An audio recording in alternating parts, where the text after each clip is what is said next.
নমস্কার বন্ধুরা, চৈতির রান্নাঘরে আপনাদের সবাইকে স্বাগতম। এইভাবে কখনো ফিশ ফ্রাই খেয়েছেন কি? চেষ্টা করতে পারেন, খুবই অসাধারণ লাগবে। আপনারা দেখতেই পাচ্ছেন এখানে হলুদের গুঁড়া, মরিচের গুঁড়া, ধনিয়ার গুঁড়া, আদা বাটা, রসুন বাটা, তারপর জিরা বাটা এবং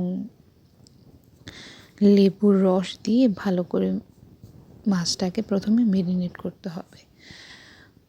সাথে লবণের কথা বলতে ভুলে গেছি, সাথে লবণ দিতে হবে। মাছটাকে মেরিনেট করে আমি প্রায় আধা ঘন্টার মতো রেখে দিয়েছি, যেহেতু আমার হাতে সময় খুব কম ছিল। আপনারা চাইলে 2 থেকে 3 ঘন্টাও মেরিনেট করে রাখতে পারেন, তবে খেতে অনেক সুস্বাদু হবে।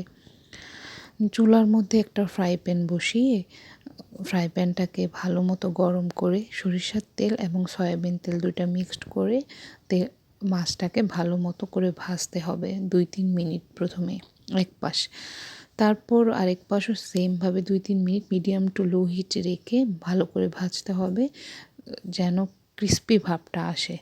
তারপর কিছুক্ষণ মিডিয়াম লো হিটে লো হিটে রাখার পরে মাছটা তখন রেডি হয়ে যাবে। আজকের জন্য এখানেই বিদায় নিচ্ছি। Tata, bye bye. হ্যাঁ, ভুলে গেছি, চৈতির রান্নাঘরে বেশি বেশি করে অর্ডার করুন। চৈতির হাতের রান্না উপভোগ করুন, একদম নির্ভেজাল এবং স্বাস্থ্যসম্মত। Bye bye.